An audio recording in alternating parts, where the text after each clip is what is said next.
Hello everyone. Let's today discuss about the topic The Solitary Reaper, a great poem.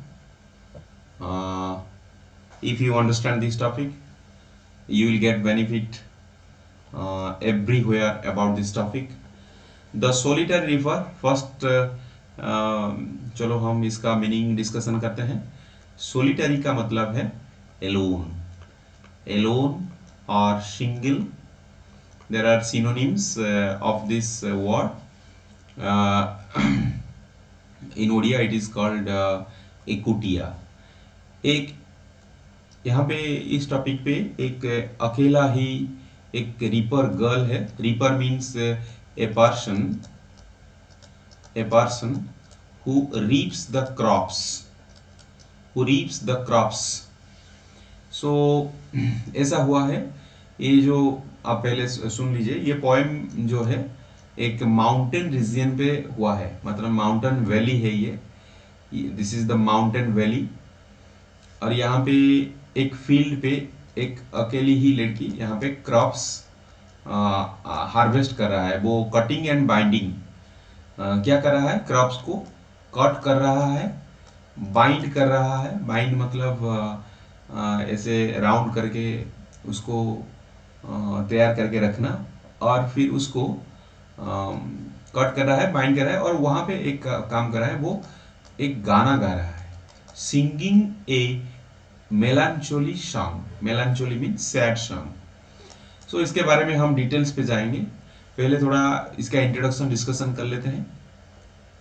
A thing of beauty is there for ever. ये भी question कभी कभी आता है, board exam पे आता है. ये जो सेंटेंस है इसको बोले थे जॉन कीट्स ने. याद रखिए, जॉन कीट्स एक महान इंग्लिश पोएट थे. वो ये लाइन को बोल दिए थे, a thing of beauty is joy for ever. In Odia it is called सुंदर तृप्तिर अवसाद नहीं जेते देखुथिले नुआ दिसुथाई. A thing of beauty is joy for ever. एक बार ये क्वेश्चन आया था, इसका ओडिया ट्रांसलेशन क्या है. The scenic view, scenic means beautiful, the beautiful view of a picturesque sight, मतलब the scenery of a picturesque. ये स्पेलिंग देखिए, picturesque मतलब beautiful, BEAUTIFUL. scenic मतलब scene. the beautiful scene जो होता है, दृश्य जो होता है, pleasures our eyes, हमारे आंखों को अच्छा लगता है. It makes our brain soothe मतलब शांत कर देना.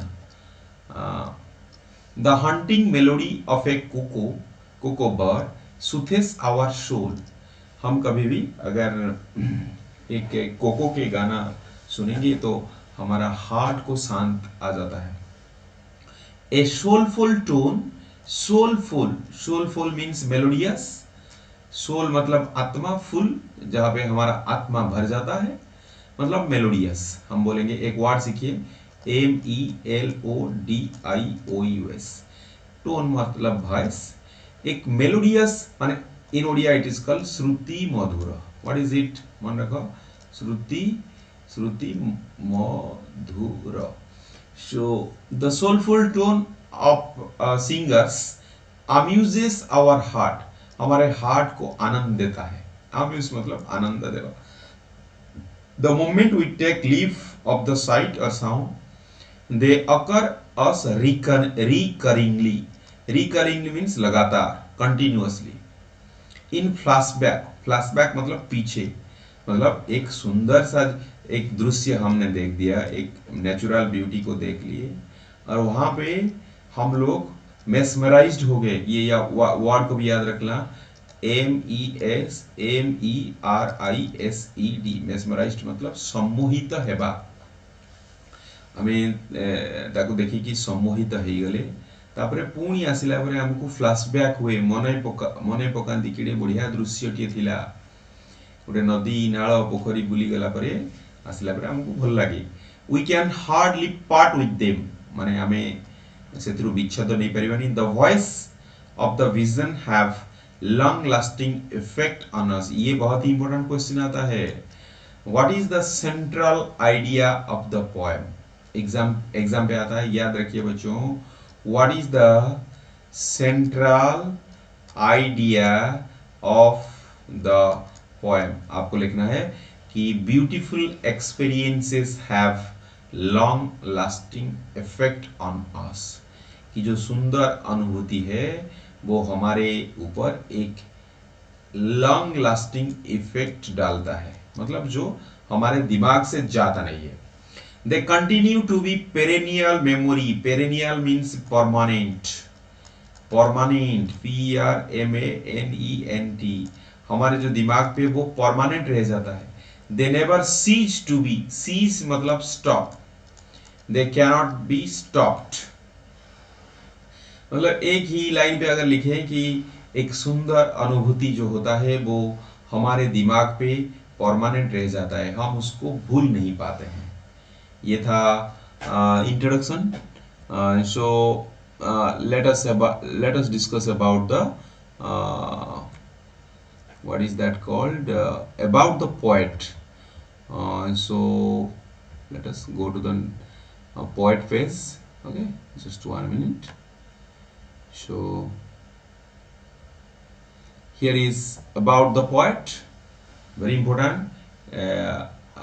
You know about, जो भी इंग्लिश पढ़ते हैं, विलियम वर्ड्सवर्थ को आप जानते हैं, WWW हम सर्च पे लिखते हैं।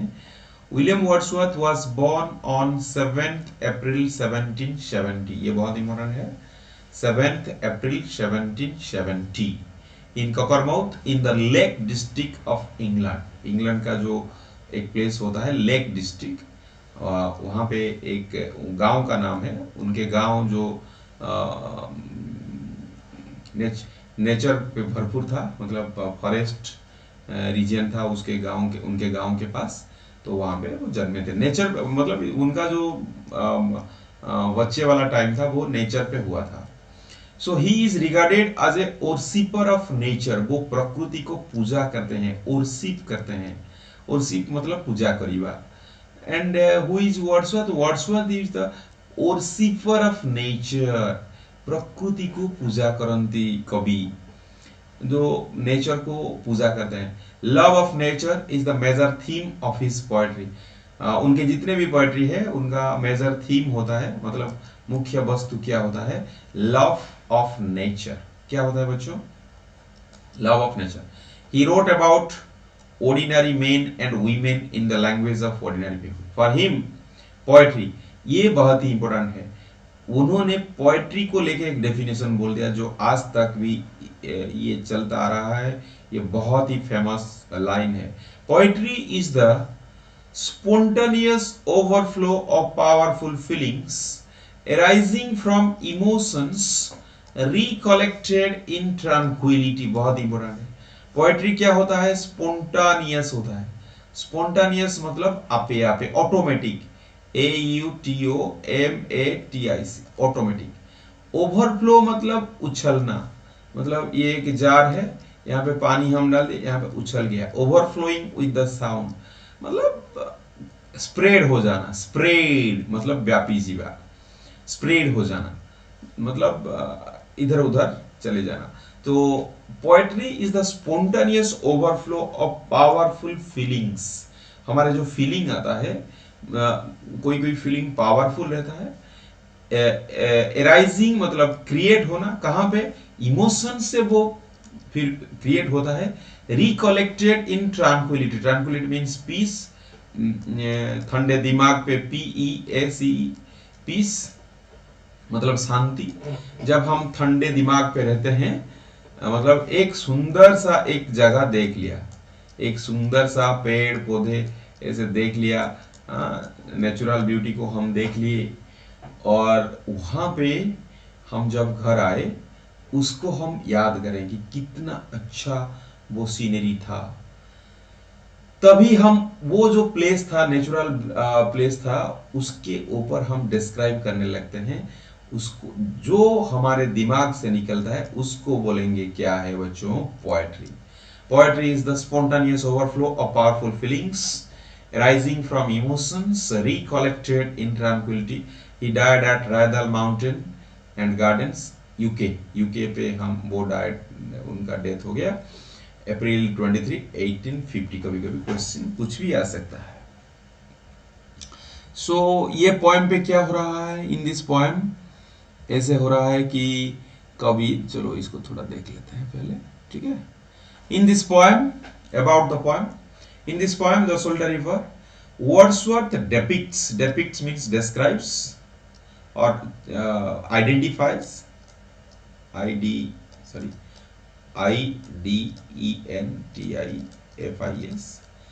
He identifies a solitary highland lass. Highland lass means girl. ये ओल्ड यूज है, आजकल यूज नहीं किया गया जाता है। उस वक्त लैस मतलब गर्ल, स्कॉटिश के लैंग्वेज पे। हर sweet song and the profound means deep effect of the song on him. The poem is one of the Wordsworth finest lyrics. Lyrics मतलब जिसको हम गा सकते हैं, एक बहुत ही अच्छा गाना है, ठीक है। चलो हम देखते हैं। सो स्टार्ट करते हैं बच्चों।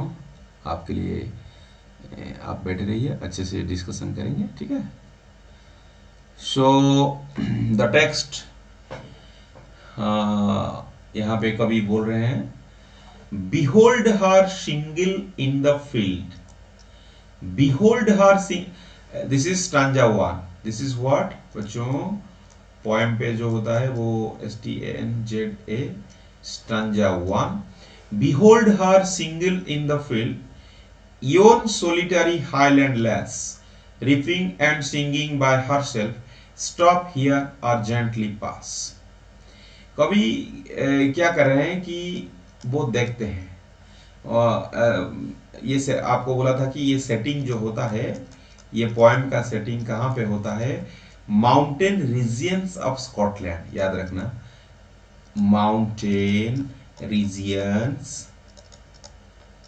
of Scotland, SCOTLAND, ये नहीं होगा, mountain regions of Scotland. Scotland के एक माउंटेन रीजन है, वहां पे माउंटेन वैली है, वहां पे बहुत सारे पेड़ पौधे हैं और बहुत सारे फार्मिंग लैंड भी है। तो वहां पे यहाँ पे एक रोड गया है। सो कवि और पोएट उनके फ्रेंड्स के साथ वो जा रहे हैं, क्योंकि वो तो कवि है ना, उनको अच्छा लगता है कि नेचुरल प्लेस को विजिट करे। और आपको याद रखना, वो और भी उनके साथ डोरोथी वर्ड्सवर्थ भी जा रहे थे। डोरोथी, DOROTHY, डोरोथी वर्ड्सवर्थ उनके बहन है। उनका भी इम्पैक्ट बहुत सारा रहा है उनके लाइफ के, वर्ड्सवर्थ के। और भी एक उनके बहुत ही फेमस कवि उनके फ्रेंड थे, ST कोलरिज, याद रखना, ST कोलरिज। ये वर्ड्सवर्थ और ये एक बहुत ही इंपॉर्टेंट एक बुक लिखे हैं, उसका नाम है द प्रिल्यूड, याद रखना। ये भी याद रखना, ये 1798 पे आया था, 1798 पे आया था द प्रिल्यूड। सो कवि उनके फ्रेंड के साथ, और बहुत सारे फ्रेंड होंगे, सो उनको बोलेंगे पासर्स बार, याद रखना, पथी का बोलते हैं पासर्स बार। उनके फ्रेंड के साथ, the poet with all his friends, he went to visit the mountain region of Scotland, but on the way he stopped. On the way he stopped. Why he stopped?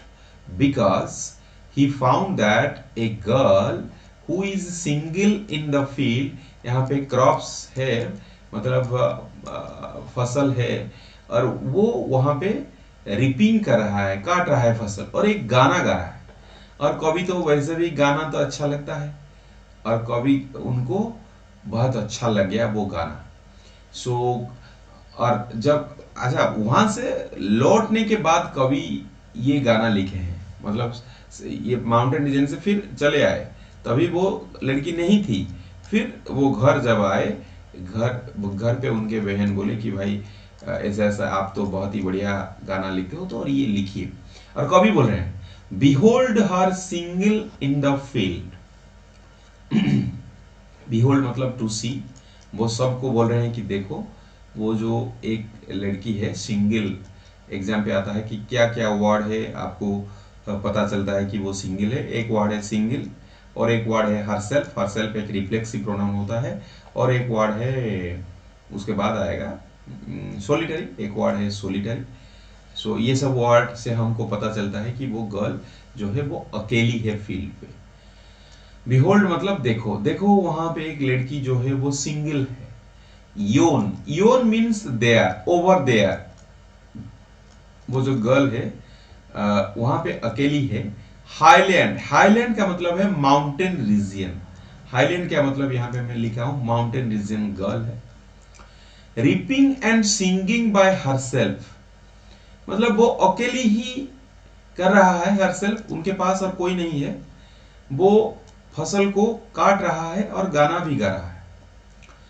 सो कभी उनके जो friends है उनको बोल रहे हैं, ये क्वेश्चन पे आता है what does the poet tell his friends. वो बोल रहे हैं कि अरे स्टॉप हियर और जेंटली पास, आप यहां पे रुक जाओ और धीरे से जाओ।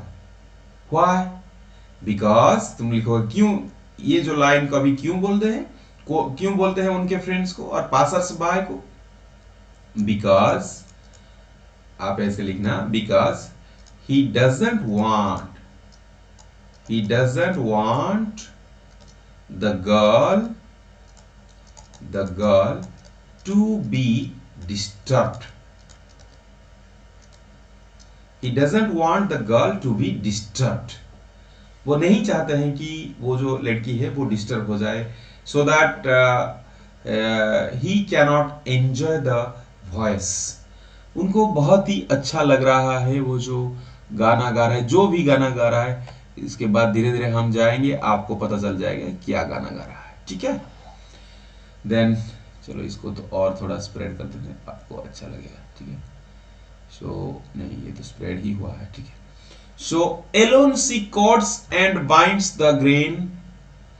एलोन सी, यहाँ पे एक और एक वर्ड आ गया, आपको बोल रहा था कि कौन सा वर्ड है जिससे हमको पता चलता है कि वो अकेली है। और एक वर्ड है एलोन, वहां पे था सिंगल, हरसेल्फ, सोलिटरी, ये सब वर्ड है। क्या है? एलोन, और एक वर्ड है सिंगल, और एक वर्ड है सोलिटरी। ये पोएम पे और एक वर्ड है हरसेल्फ, और भी एक वर्ड होता है आइसोलेट। ये सब का मतलब है अकेला।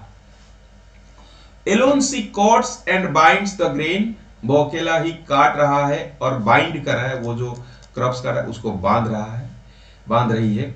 Binds the grain and sings a melancholy strain. Melancholy का मतलब है सैड। इसको याद रखना, बहुत ही इंपॉर्टेंट फ्रेज है बच्चों, क्वेश्चन पाएगा। Melancholy strain means sad song. Alone she cots and binds the grain and sings a melancholy strain. Oh listen, बोल रहे हैं उनके फ्रेंड्स को कि आप लोग सुनिए। For the well profound, well मतलब वैली, well मतलब क्या है बच्चों? वैली। profound मतलब डीप, डीप। और यहां पे बोल सकते हैं कि all over the valley, मतलब जो माउंटेन रीजियन था वो चारों ओर उसके जो गाना है उस पे ओवरफ्लो हो रहा है। ओवरफ्लो मतलब स्प्रेड, SPREAD। स्प्रेड मतलब जैसे कि हम पानी डाल देते हैं फ्लोर पे, स्प्रेड हो जाता है, वैसे ही गाना से वो जो लड़की गा रही है, the melodious voice of, melodious आप बोल रहे हैं, मेलोडियस मतलब जो कान को अच्छा लगे। The melodious voice of the girl spreads all over the mountain region of Scotland. आप ऐसे सिंपल से लिखना, जितने सिंपल लिखे उतना होगा। The melodious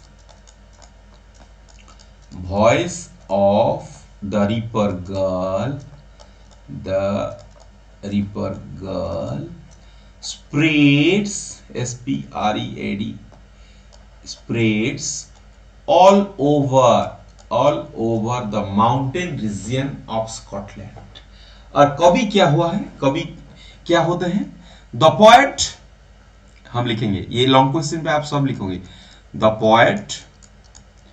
poet becomes so present simple पे लिखेंगे, ठीक है। हालांकि आप पास्ट टेंस पे लिख सकते हैं, कोई दिक्कत नहीं, लेकिन यहाँ पे प्रेजेंट सिंपल पे अच्छा रहता है। जब भी कभी कोई किसी इंसिडेंट को आप डिस्क्राइब करो जहाँ पे आपको लगता है कि ठीक है भाई चलो सिंपल से यूज करना, तो प्रेजेंट सिंपल यूज करना, ठीक है। सो the poet becomes mesmerized, MESMERISED, mesmerized and spellbound, SPELLBOUND,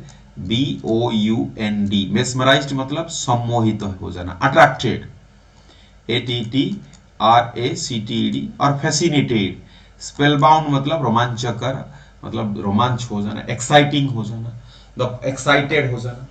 The poet becomes attracted or fascinated and excited towards the reaper girl song. Then what happens? So ऐसा होता है बच्चों। yes, एक मिनट ये ले लेता हूँ थोड़ा। So now the poet, एक मिनट। So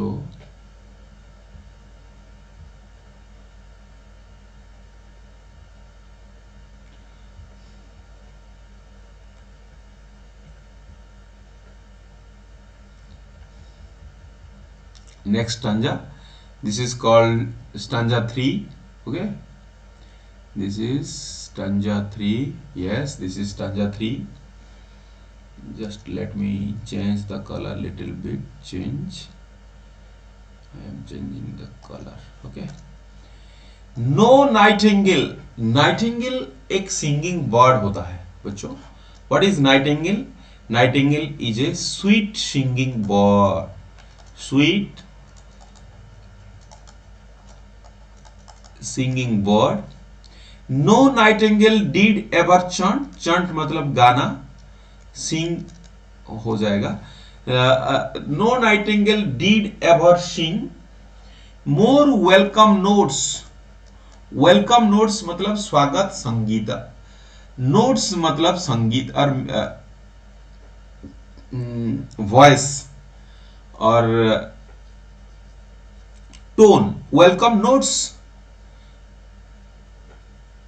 वेलकम सॉन्ग आप लिखना, ठीक है, welcome song to weary bands, weary का मतलब है tired, TIRED, tired. So welcome notes एक फ्रेज आएगा, जैसे कि हम वहां पे देख रहे थे मेलांचोली स्ट्रेन, मेलांचोली स्ट्रेन मतलब सैड सॉन्ग।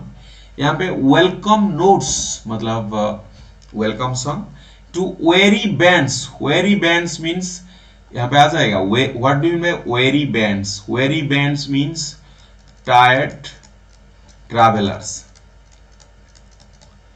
Tired travellers. क्या होता है कि बच्चों of travellers in some shady haunt, shady haunt मतलब it is called oasis, OASIS, oasis मतलब मैं आपको बोलूंगा एमंग अरबियन सैंड्स। देखो सैंड्स कैसे होता है, सैंड्स तो नहीं होता है, सैंड का मतलब सैंड का प्लूरल सैंड्स नहीं है, सैंड्स का मतलब है desert, DESERT। So it is called, जो सैंड सब होते हैं ना, सैंड का राशि होता है, जैसे कि वाटर्स का मतलब है समुंदर, वैसे ही सैंड्स का मतलब है डेजर्ट, ऐसे करते हैं, इसका मीनिंग होता है। एस ये प्लूरल नहीं हुआ है, इसका मीनिंग है डेजर्ट। तो क्या होता है कि डेजर्ट पे अरब के जो डेजर्ट है, Arabian sands, ARABIAN, Arabian sands, अरब के जो डेजर्ट होता है वहां पे देखो कहीं कहीं जगह पे होता है, जैसे कि एक डेट्स का, एक खजूर का पौधा होता है, वहां पे थोड़ा पानी होता है, वो बहुत ही सुंदर जगह होता है, उसको हम ओएसिस बोलेंगे। अरे बच्चों जहाँ पे हर जगह सैंड होता है, यहाँ पे धूप हर वक्त रहता है, लेकिन एक ही ऐसा जगह है जहाँ पे थोड़ा पानी मिल सकता है आपको, तो बहुत ही सुंदर सा प्लेस होगा ना, इसीलिए बोल रहा हूँ। सो इसको बोलते हैं डेजर्ट। तो अरब के डेजर्ट पे, अरब के डेजर्ट पे यहाँ पे बहुत सारे पासर्स बाय और ट्रैवलर्स, हम लोग ट्रैवलर्स जब जाते हैं, वो जाते जाते वहां पे अगर ओएसिस मिल जाता है, वो थोड़ा रेस्ट ले लेते हैं, और वहां पे तो कोई म्यूजिक सिस्टम नहीं था, तो म्यूजिक सिस्टम कौन प्रोवाइड करते हैं? नाइटिंगेल। नाइटिंगेल किसको म्यूजिक सुनाते हैं? टायर्ड ट्रैवलर्स को। और क्या सुनाते हैं? उनके गाना सुनाते हैं, क्योंकि नाइटिंगेल एक सिंगिंग बर्ड होता है, बहुत ही अच्छा गाना गाता है। जैसे कि हम लोग उड़ीसा और इंडिया पे हर जगह जाओ, कोको एक बर्ड होता है, लार्क एक बर्ड होता है, लार्क, ऐसे कुछ बर्ड होता है, थ्रस होता है। सो बहुत सारे बर्ड होता है। जैसे कि चिड़िया तो वैसे आवाज करते हैं, लेकिन कुछ चिड़िया होते हैं जिनके आवाज मधुर होता है सिंगिंग। सो ऐसा ही कवि ने एक बर्ड का एग्जाम्पल ले लिए, उसका नाम है नाइटिंगेल। और कवि के हिसाब से कि गर्ल का संग जो होता है वो बहुत ज्यादा सुंदर होता है। किससे? नाइटिंगेल से। मतलब नाइटिंगेल भी वो जो लड़की की तरह गा नहीं सकता। No Nightingale did ever chant more welcome notes to weary bands। हालांकि जो ट्रैवलर्स होते हैं, बैंड्स होते हैं, उनके लिए सबसे अच्छा होता है नाइटिंगेल का गाना। लेकिन कवि बोल रहे हैं कि नहीं, जो लड़की का गाना है वो बहुत ही ज्यादा सुंदर है, वो ज्यादा मधुर है, स्वीट है। किससे? नाइटिंगेल से। तो पहले कंपेयर एग्जाम पे आएगा कि कवि किस किस के साथ कंपेयर किए, वो जो गर्ल के संग था उस किसके साथ कंपेयर किए। आप लिखना कि पहले कंपेयर किए थे नाइटिंगेल, फिर उसके साथ कोको को कंपेयर किए। ठीक है, हम फिर नेक्स्ट जाएंगे। ए वॉइस सो थ्रिलिंग, आपको बोले थे थ्रिलिंग का मतलब है एक्साइटिंग, रोमांचकर, जो रोमांस भर दे हमारे दिमाग पे। ए वॉइस, कहां पे चला गया, एक मिनट बच्चों। A voice so thrilling never was heard in springtime from the cocoa bird। Cuckoo एक बर्ड होता है, आप जानते हैं, हम इंडिया पे जहां पे भी जाए वहां पे हमको कोको मिल जाता है कि नहीं। कोको का गाना बहुत ही ज्यादा ब्यूटीफुल होता है, बहुत ही ज्यादा सुंदर होता है। So yes, a voice so thrilling never was heard in spring time from cuckoo bird, breaking the silence of the seas among the farthest Hebrides। yes, ये याद रखना, Hebrid, Hebrides क्या होता है, चलो डिस्कस करते हैं। हेब्रिडिस ऐसा होता है कि जो स्कॉटलैंड होता है, स्कॉटलैंड के पास तो समुद्र लगा होता है, तो रिमोट ग्रुप ऑफ आइलैंड्स, ये बहुत ही ज्यादा भीतर का आइलैंड होता है। जैसे कि हमारा इंडिया पे अंडमान निकोबार है, लक्षद्वीप है। So remote group of islands north west of Scotland. तो स्कॉटलैंड के नॉर्थ वेस्ट डायरेक्शन पे हमारा, जैसे कि नॉर्थ ईस्ट पे बहुत रिमोट सारे प्लेसेस होते हैं, हम पढ़े थे फेस्टिवल सब नॉर्थ ईस्ट इंडिया पे। लेकिन नॉर्थ वेस्ट पे डायरेक्शन पे बहुत सारे आइलैंड होता है। और फारदेस्ट का मतलब है यहाँ पे रिमोट, मतलब अपंतरा, जहां पे हम जा नहीं सकते। रस्टिक बोला जाता है, रस्टिक, रूरल। रस्टिक का मतलब है रूरल, लेकिन ये इस यहाँ पे कोई रास्ता नहीं है, मतलब समुद्र के बीच पे है। और वहां पे क्या चीज मिलेगा आपको? साइलेंस, हर जगह कोई डिस्टर्ब करने के लिए नहीं, साइलेंस ही साइलेंस समुद्र पे। और स्प्रिंग पे क्या होता है? स्प्रिंग पे एक ही चिड़िया रहता है, बहुत सारे चिड़िया होंगे, लेकिन कभी बोले हैं कि कोको बर्ड वहां पे डिस्टर्ब करता है, मतलब साइलेंस को ब्रेक करता है, मतलब वो गाना से सबको वहां पे वो जो वहां पे जो साइलेंस रहता है, साइलेंस को भंग करता है। लेकिन कभी बोल रहे हैं कि नहीं, मेरे को नहीं लग रहा है कि the girl song is better than the cuckoo song. So कवि कंपेयर, COMPARE, कंपैरिजन और कंपेयर, तुलना, किसके साथ किया गया है? एक है नाइटिंगेल, नाइटिंगेल का स्पेलिंग ऐसे लिखिए, NIGHT, नाइट लिख देना, देन IN लिखना, उसके बाद नाइटिंगेल, और एक बर्ड होता है कोको। ये दो चिड़िया के साथ वो दोनों ही सिंगिंग बर्ड्स होते हैं। देन स्टांजा 3 खत्म और स्टांजा 4 1 2 3 4 खत्म, stanza 5। How many stanzas are there? let me check। 5, 6, 7 and 8. So total how many stanzas? 8 stanzas are there in this poem. हम लोग अभी डिस्कशन करेंगे. नेक्स्ट ये है स्टांजा 5. ठीक है, ये है बच्चों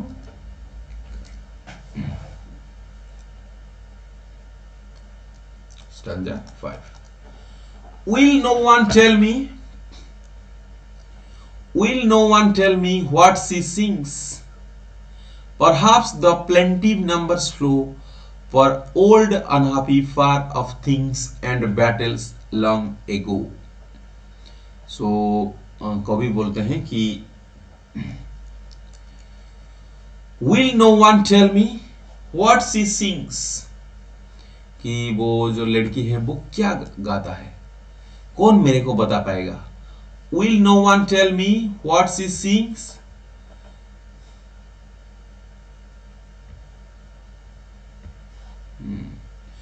Will no one tell me what she sings? Perhaps the plaintive numbers flow. इसका भी मतलब है sad music. Yes. So यहाँ पे सैड एग्जाम पे आएगा. सैड सॉन्ग के लिए बहुत सारे फ्रेज यूज किया गया है. सैड सॉन्ग के लिए एक है melancholy, MELANCHOLY, melancholy. Strain, STRAIN, strain. और एक वर्ड होता है plaintive numbers, PLANTIVE, plaintive numbers. ये सब का होता है सैड सॉन्ग और सैड म्यूजिक. आपको एग्जाम पे आ सकता है. ठीक है, और भी एक होता है वेलकम. म्यूजिक के लिए और एक वर्ड होता है म्यूजिक के लिए वेलकम नोट्स और सॉन्ग. म्यूजिक और सॉन्ग यहाँ पे सेम किया गया है. हालांकि म्यूजिक जो ट्यून होता है, सॉन्ग मतलब जो गाता है, गाना गाता है. लेकिन सैड के लिए दो वर्ड है, मेलानचोली और प्लेंटिव. और सैड खुद ही एक वर्ड है. और स्ट्रेन, नंबर्स, नोट्स. और भी एक है हम्बले, HUMBLE. ये है ये वाला जो नेक्स्ट स्टांजा पे हम पढ़ेंगे, हम्बले. इसका मतलब है भी HUMBLE. हम्बल का मतलब है ऑर्डिनरी, ऑर्डिनरी सॉन्ग, एक सादा सा गाना. सो और मेरे को कोई बता पाएगा क्या एक दुख भरा गाना वो गा रहा है क्या? यहाँ पे परहाप्स लिखा है, एग्जाम पे आएगा कि किस वर्ड से आप जान पाते हो कि कभी जान नहीं पा रहे कि what is the girl singing. देखो actually what is the girl singing nobody knows. और कभी भी उनको भी पता नहीं. क्यों? क्योंकि the girl belongs to mountain region and the girl was singing in a different dialect, DIALECT. Dialect का मतलब है लैंग्वेज और सब लैंग्वेज, उपभाषा. एक डिफरेंट उपभाषा से वो गा रही है, इसीलिए कवि अनुमान कर रहे हैं. Guess, the poet guesses, GUESSES. The poet guesses the girls. What is the theme of the girl's song? एक हो सकता है कि old, unhappy, far off. Far off means बहुत दूर की एक कहानी है. और एक बैटल हो सकता है. बैटल का मतलब जो युद्ध हुआ है उनके फैमिली के बीच या फैमिली के बीच. कभी एक अनहैप्पी इंसिडेंट हो गया था उनके फैमिली में, उसके ऊपर वो गाना गा रहा है. बहुत ऑर्डिनरी गाना है. और वो गाने पे क्या छुपा हुआ है? सैड, प्लेंटिव नंबर्स, मतलब सैड म्यूजिक. और यहाँ पे क्वेश्चन आएगा what do mean bye plaintiff numbers. आप लिख लेना सैड सॉन्ग और सैड म्यूजिक. ठीक है. और उन जो गर्ल की गाना है वो क्या, किस पे, कैसे गा रहा है? वो old, unhappy, far off. Far off means distance place, कि या दूर की कुछ गाना या दूर समय के गाना हो सकता है भी.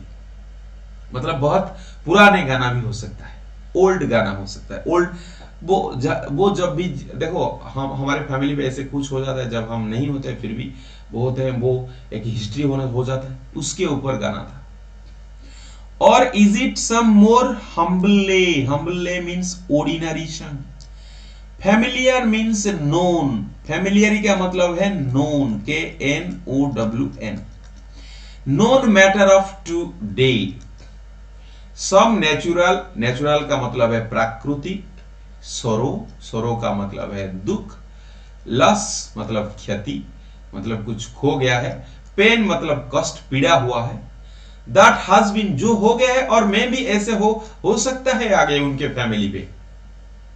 देखो जो ये जो स्टांजा 5-6 आपको डिस्क्राइब करना अच्छे से, इसको ये हुए है थीम, ये थीम के ऊपर है। वो जो गाना गा रहा है, जैसे कि हम एक मूवी देखे हैं, कुछ भी मूवी देखते हैं, वो किस थीम के ऊपर पर जैसे बस बसित है, और जो लड़की गाना गा रही है वो उनका थीम क्या है कि old unhappy far of things, battles long ago, और फैमिलियर मैटर ऑफ टुडे, और सम नेचुरल सरो, लॉस, सरो का मतलब है दुख, सैड, सैड के लिए और भी एक वर्ड है सरो, लॉस और पेन, पेन का मतलब है कष्ट, जंत्रणा, दैट हैज बीन जो हो गया है उनके फैमिली पे, और हो भी सकता है। कभी एक वर्ड यूज कर दिए हैं परहैप्स, परहैप्स का मतलब है मुझे ठीक से पता नहीं है, क्योंकि वो जो उसका जो लैंग्वेज है, सब लैंग्वेज है, मेरे को अच्छी तरह सुनाई नहीं दे रहा है, और अगर ठीक से सुनाई भी दे रहा है, मैं लैंग्वेज को अच्छी तरह जानता नहीं हूं। Then whatever the theme, theme का मतलब है विषय वस्तु, whatever the theme, the maiden, maiden का मतलब है गर्ल, एग्जाम पे आएगा, गर्ल के लिए क्या क्या वर्ड किया गया, एक है लैस, स्टांजा 1 पे यूज किए थे, और यहाँ पे स्टांजा 7 आ गया, स्टांजा 7 को हम समझने की कोशिश करते हैं। द गर्ल जो भी गाना गा रही है, आजिफ, आजिफ का मतलब जैसे कि her song could have no ending, उसका गाना खत्म ही नहीं हो रहा है। क्यों खत्म नहीं हो रहा है? कि वो ऐसे एक गाना गा रहा है, वो एक ऑर्डिनरी गाना गा रहा है। ऑर्डिनरी का मतलब है जो सब जानते हैं, पॉपुलर है, नोन।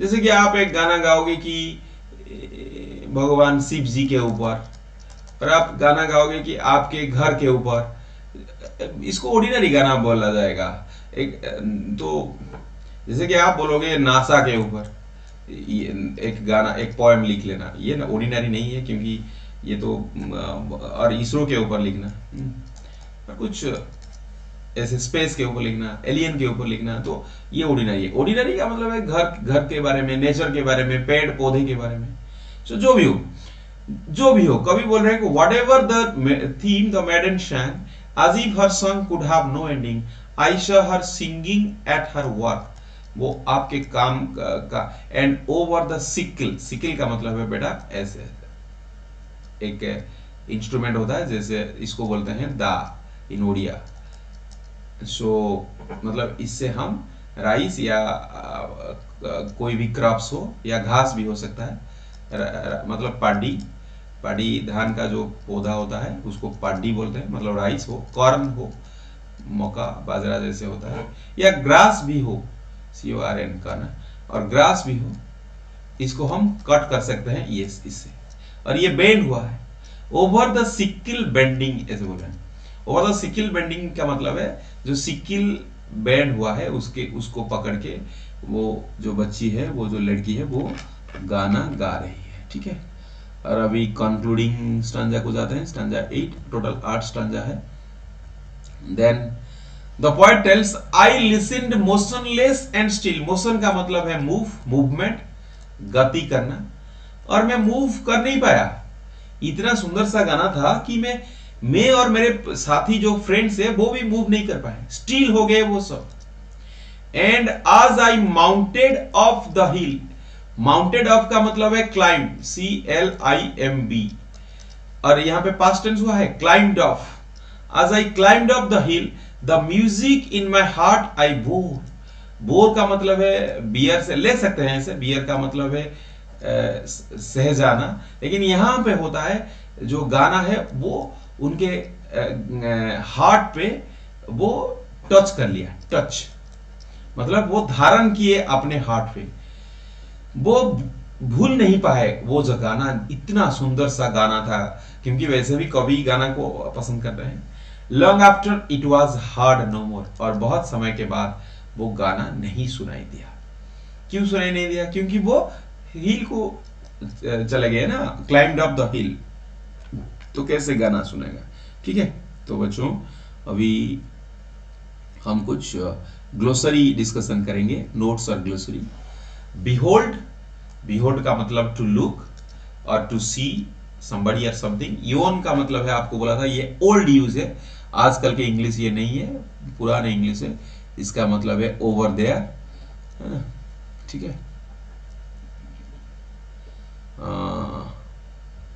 एक मिनट, यन का मतलब है over there. Solitary means single और एलोन।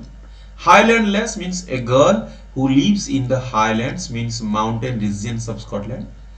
मेलांचोली स्ट्रेन मतलब सैड सॉन्ग, आपको बोल रहा था मैं, ये फ्रेज आता है, what do mean by melancholy strain mean sad song. Vale का मतलब है वैली, वेल का मतलब होता है वैली, मतलब उपत्यका, जो पार्वत्य उपत्यका है वो माउंटेन रीजन है। प्रोफाउंड मतलब deep valley, having great depth, मतलब वो जो वैली है बहुत बड़ा है वो, लेकिन उसके जो लड़की के गाना पे वो ओवरफ्लो हो जा रहा है। चांट का मतलब है, चांट से लिया गया है, सिंग से लिया गया है। चांट का मतलब गाना गाना, गीत गाइबा कुछ चांट कहवा। Weary means very tired after working hard for a long time. Band means a group of people. Haunt means a place frequently visited, और here which is frequently visited। Shady haunt means जो मरुभूमि है वहां पे oasis रहता है, oasis पे लोग हर वक्त जाते हैं, इसलिए उसको बोला गया है सैडी, SHADY। शैडी हॉन्ट मतलब ओएसिस, सैडी यहाँ पे दिया गया है, सैडी हॉन्ट मतलब oasis, a place with water and trees in the desert for rest and relaxation। Then Arabian Shams, it is given as, एक minute, Arabian Sands। Arabian Sands means the desert of Arab, it is in Middle East, मतलब पूर्व middle पे। Farthest Hebrides means remote group of islands that lies northwest of Scotland। Plaintive numbers means salary, ये थोड़ा different है, numbers दिया गया है, plaintive numbers मतलब सॉन्ग नहीं होता है, म्यूजिक होता है, ये थोड़ा, हालांकि म्यूजिक और सॉन्ग यहाँ पे इक्वल लिया गया है, लेकिन म्यूजिक डिफरेंट, म्यूजिक जो होता है जो ट्यून है म्यूजिक, और सॉन्ग तो गाना है। हम्बल ले means ordinary song. Sickle means a tool, मतलब एक यंत्र है जो कटिंग करते हैं पार्टी को, मतलब शस्य को हम कट करते हैं। ठीक है, next. So motionless means without movement. Scotland means a country which is a part of UK। UK पे स्कॉटलैंड, नेदरलैंड और इंग्लैंड, वेल्स रहते हैं। तो मतलब यूके का मतलब एक ही कंट्री नहीं है, यहाँ पे स्कॉटलैंड होता है, यहाँ पे नेदरलैंड होता है, यहाँ पे और आयरलैंड उसको बोलते हैं, IRE आयरलैंड, वहाँ पे वेल्स होते हैं, वहाँ पे इंग्लैंड होते हैं, ये सब को लेके यूके हुआ है। और स्कॉटलैंड एक कंट्री है, ये सब को वो यूके बोलते हैं। What is the central idea of the poem? आपको ये लिखना है, beautiful experiences have long lasting effect. Central idea of the poem ये होगा, ब्यूटीफुल एक्सपीरियंसेस हैव, एक मिनट, ब्यूटीफुल एक्सपीरियंसेस हैव, हाँ, beautiful experiences have long lasting. The setting poem को कहाँ पे किया गया है? अरबियन डेजर्ट पे नहीं है, ब्रिटिश नहीं, ये सब नहीं है, the mountain region of Scotland. Who are the people, किस किस को यहाँ पे डिस्क्राइब किया गया? आप लिखना कि एक जो रीपर गर्ल है, रीपर गर्ल तो एक है, और कौन होगा? नाइटिंगेल होगा, और कौन होगा? कोको होगा, और कवि और उनके जो साथी है उनके बारे में लिख सकते हैं, इसमें कोई दिक्कत नहीं है। ये सब क्वेश्चन है, क्वेश्चन को थोड़ा आप डिस्कशन कर लेंगे। What do you mean by overflowing with the sound? Means the entire valley was overflowed with the sweet voice of the girl। The peasant girl, peasant मतलब farmer girl song is intelligible। Intelligible means not understood by the poet because her song is in a dialect he doesn't understand। ये होगा, कवि उसका जो dialect है, उपभाषा है, वो डिफरेंट है उसको पता नहीं चलता है कि उसका हम्बल ले का मतलब क्या है। हम्बल ले का मतलब है ऑर्डिनरी सन। ऑर्डिनरी सन, ऑर्डिनरी सन का मतलब आप जानते हो। प्लेंटिव नंबर्स का आपको बोल दिया, प्लेंटिव नंबर्स का होता है शेयर्ड म्यूजिक। यस, आपको याद रखना है shared music. Then what does the poet as if her song could have no ending, उसका जो गाना है वो क्यों नहीं एंड हुआ। आप लिखोगे कि the song contains an universal theme which recycles, ये होगा कि वो उसका जो गाना है जो फिर से मतलब खत्म ही नहीं होता है। और ये भी हो सकता है, ये दो आंसर होता है, she keeps on singing and seems not to sing, ये भी ठीक है, ये भी एक प्रकार का ठीक है, दोनों ही ठीक हो सकता है यहाँ पे। The poet listens motionless and still because the melodious voice of the singer holds him mesmerised and spellbound. आपको बोला था ये लॉन्ग क्वेश्चन पे भी आप लिखना, और एक सेशन में लाऊंगा जहां पे लॉन्ग क्वेश्चन कैसे लिखेंगे। सैड के लिए क्या क्या वर्ड यूज किए गए हैं सैड के लिए, एक है प्लेंटिव, PLANTIV आपको बोला था, और एक वर्ड है मेलांचोली, और एक वर्ड है हो सकता है सोरो। यस, ये सब सैड के लिए यूज किया गया है। यंग गर्ल के लिए टू वर्ड क्या है, मेडेन, एक वर्ड है मेडेन मतलब एक लड़की है, गर्ल एक वर्ड होगा, ठीक है। मेलांचोलिस्टन मतलब सैड सॉन्ग, ये सब आप हो गया, ठीक है। और इसको थोड़ा जानने के लिए डिस्कशन करना, ये बहुत ही अच्छा है। उसके जो गाना पे थीम क्या था, बैटल्स लॉन्ग एगो, और एवरीडे रूटीन इवेंट मतलब फैमिलियर, मतलब जो death illness loved ones, death illness of loved ones, क्या होगा, फैमिलियर नहीं, ये what was the theme, familiar matter of today that has been happened, और मे बी अगेन डिजास्टर और कैलामिटी क्या होगा, ये होगा नेचुरल, नेचुरल सोरो, और डेथ ये होगा, ये भी होगा डेथ, सोरो डेथ, इस तरह का देखना, थोड़ा स्टांजा पे देखना, ये होगा natural, what is that called, कहाँ पे कुछ नेचर के बारे में है जो डेथ हुआ था, ठीक है। इमेजिनेशन कुछ लिखे हैं। सिंगर कौन है, देखो यहाँ पे सोलिटरी रिपर सिंगर है, प्लेस स्कॉटलैंड पे हुआ है, लिसनर पोएट है, होल्ड्स हिम स्पेलबाउंड, क्या हुआ, क्या इम्पैक्ट पड़ा उनको। नाइटिंगेल कहाँ पे है, आप लिखना अरेबियन सैंड्स, अरेबियन सैंड्स। यहाँ पे लिसनर कौन है, लिसनर से कि वेरी बैंड्स मतलब ग्रुप ऑफ ट्रैवलर्स, आप लिख सकते हो टायर्ड ट्रैवलर्स। और इम्पैक्ट क्या हुआ, रिलैक्स, वो रिलैक्स होते हैं, LAX। और कोको क्या है, कोको कहाँ पे गाता है, फारदेस्ट, फारदेस्ट हेब्रिडीज, हेब्रिडीज। लिसनर्स कौन है, लिसनर्स वहाँ पे कोई नहीं होंगे या कोई व्यक्ति हो सकते हैं, क्या होते हैं वो, breaking the silence, breaking the silence, ये होता है। Then the solitary reaper was singing a melodious song as he reaped crops in the deep valley of Scotland Highland. The poet chanced to see and hear her. The tone and the tune enchanted the poet. Enchanted means attracted. It held him mesmerized and spellbound. Mesmerized मतलब attracted, सम्मोहित है, attracted, और spellbound मतलब excited. The poet stood motionless and still. Imagine you are poet, you should write another poem of the solitary river, ठीक है। So this is all about my dear everyone. मुझे लगता है कि आपको थोड़ा समझ में आया, ये अच्छा ही बहुत ही बढ़िया पोएम है। यहाँ पे जो हम लोग बोले थे क्या उनके थीम था, नेचुरल सोरो है, ये होगा नेचुरल कैलामिटी के ऊपर नेचुरल सोरो, और डेथ के ऊपर अगर आप बोलेंगे तो बैटल तो एक थीम है, नेचुरल सोरो एक थीम है, ये होगा लॉस और पेन, ये होगा डेथ के ऊपर, ये होगा लॉस और पेन होगा, ठीक है। थैंक यू, मुझे लगता है आपको थोड़ा आइडिया आ रहा है ये पोएम के ऊपर, ठीक है। और थोड़ा एक सेशन लाएंगे क्वेश्चन आंसर के ऊपर, लॉन्ग क्वेश्चन के ऊपर, कभी मौका मिले तो लाएंगे। ठीक है, थैंक यू।